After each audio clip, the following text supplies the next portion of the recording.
এত সুন্দর রোদে বসে। আর নিয়েছি দেখো যে পালং শাক আর ফুলকপির তরকারি আর ভাত। এগুলো কিন্তু সব কিন্তু বাসি, ঠিক আছে। এই গরম মানে এই রোদের মধ্যে মিষ্টি যে সুন্দর যে আবহাওয়া রয়েছে শীতকালে, ঠিক আছে, শীতকালে যদি এরকম বসে বসে যদি রোদের মধ্যে এরকম খাওয়া যায়, টেস্টিটাই অনেক আলাদা, প্রচুর টেস্টি লাগে। তার জন্য আমরা রাত্রে বলেছি যে কিন্তু বাসি ভাত করে রাখতে হবে। সবজি দিয়ে কিন্তু খেতে প্রচুর ভালো লাগে, যতটা না গরম দিয়ে ভালো লাগে ততটা কিন্তু বেশি ভালো লাগে এভাবে খেতে।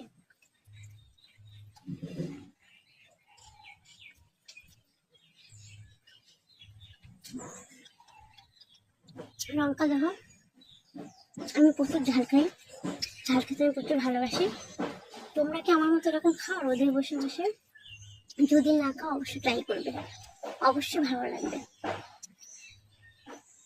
বাসি জিনিস দিয়ে খেতে কিন্তু সে ভালো লাগে, মানে এই দিন, সবসময় বলবো না, এই দিনে আমরা মাঝে মাঝে এরকম খেয়ে নিই। দারুণ। ঠিক আছে ব্যাস, আমি তো খেয়ে নিই, পরে কথা হবে। হুম, বাই।